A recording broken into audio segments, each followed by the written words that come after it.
Man to man, this is the right perspective. Everybody talks about success, the wins, the spotlight, the climb, how hard it is to stay on top. But almost no one talks about what actually builds it.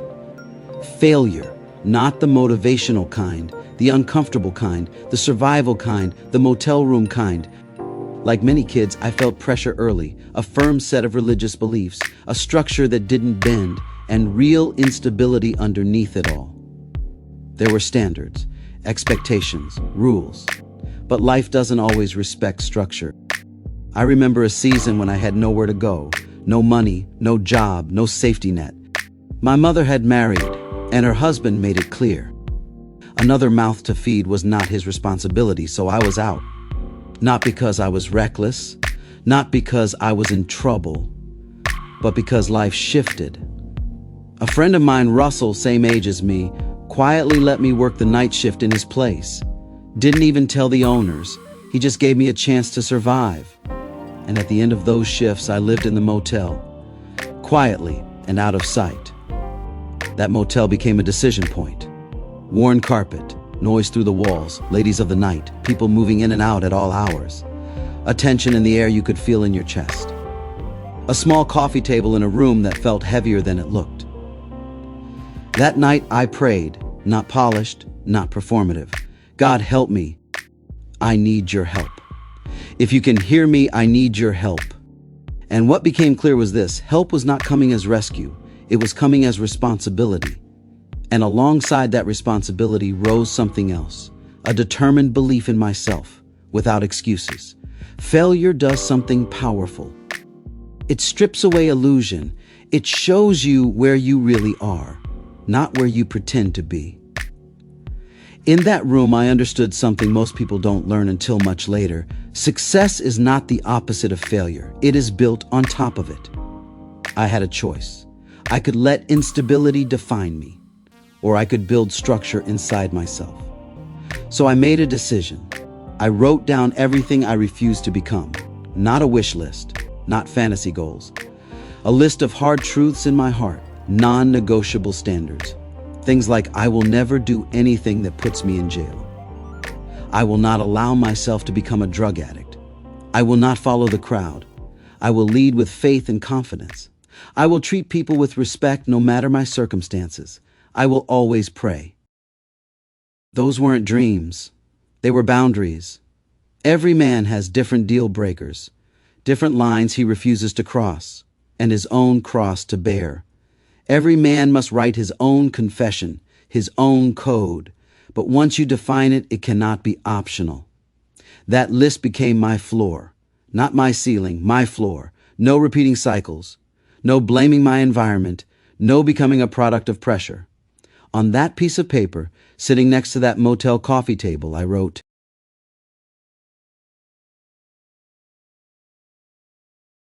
I'd rather try and fail than grow old saying I wish I had. That wasn't motivation. That was conviction. Because even as a preteen, I heard grown men say, if I had your youth, I wish I had chosen differently. I wish I had worked harder. I wish I had left. I wish I had stayed. Marriage, career, money, relationships. Always I wish. And I remember thinking, if you still have breath, you still have a decision. Failure is not fatal. What destroys men is attaching their identity to the outcome. If a business fails, the system failed, not the man. If a relationship collapses, a pattern failed, not destiny. Failure exposes weak preparation, emotional instability, skill gaps, ego, lack of structure. However, if you're disciplined, it also builds humility, precision, endurance, self-awareness, leadership, depth. You see, the motel room did not define me. The decision in that room did. Your lowest moment can become your excuse or your foundation. You may not control turbulence, but you control your standards. Failure is not fatal. What destroys men is attaching their identity to the outcome. If a business fails, the system failed, not the man. If a relationship collapses, a pattern failed, not destiny. If a deal falls apart, preparation failed, not your worth. Failure is a mirror. It exposes things most men don't want to see. It exposes weak preparation. You launched without reserves. You walked into meetings without knowing your numbers. You stepped into commitment without emotional maturity. It exposes emotional instability. You snapped when pressure hit. You shut down when criticized. You quit when momentum slowed. Leadership isn't proven when things are easy. It's proven when you're disappointed. It exposes skill gaps. You worked hard but didn't understand marketing. You loved but didn't know how to communicate. You tried to scale but didn't understand systems. Effort without skill is noise. It exposes ego. You ignored advice, refused correction, believed you were the exception. Reality corrected you. It exposes lack of structure, no schedule, no review process.